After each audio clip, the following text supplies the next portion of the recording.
Benvenuti alla cantina dei Vini Lavaroni. La nostra è un'azienda familiare ed è nata negli anni 50 da nonno Giulio. Lui iniziò a coltivare la vite e allo stesso tempo allevava anche le mucche, ma poi piano piano negli anni successivi la produzione si canalò più verso la vite, così che nacque poi la nostra cantina. Poi il figlio Marcello ha deciso di proseguire su questa strada ed ora vi illustrerà i vini che produciamo nella nostra azienda. Io sono il classico Tokai, chiamato oggi friulano, dopo abbiamo come produzione il Verduzzo, in breve ci sarà anche la Ribolla come vini bianchi.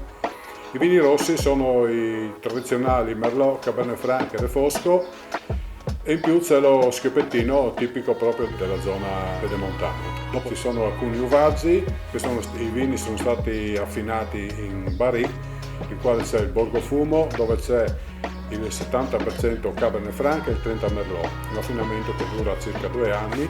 Dopo c'è il servizio in Magnum, dunque lì ci sono sempre vino affinato in barrique, c'è lo schiopettino, il Refosco e il Cabernet Franc.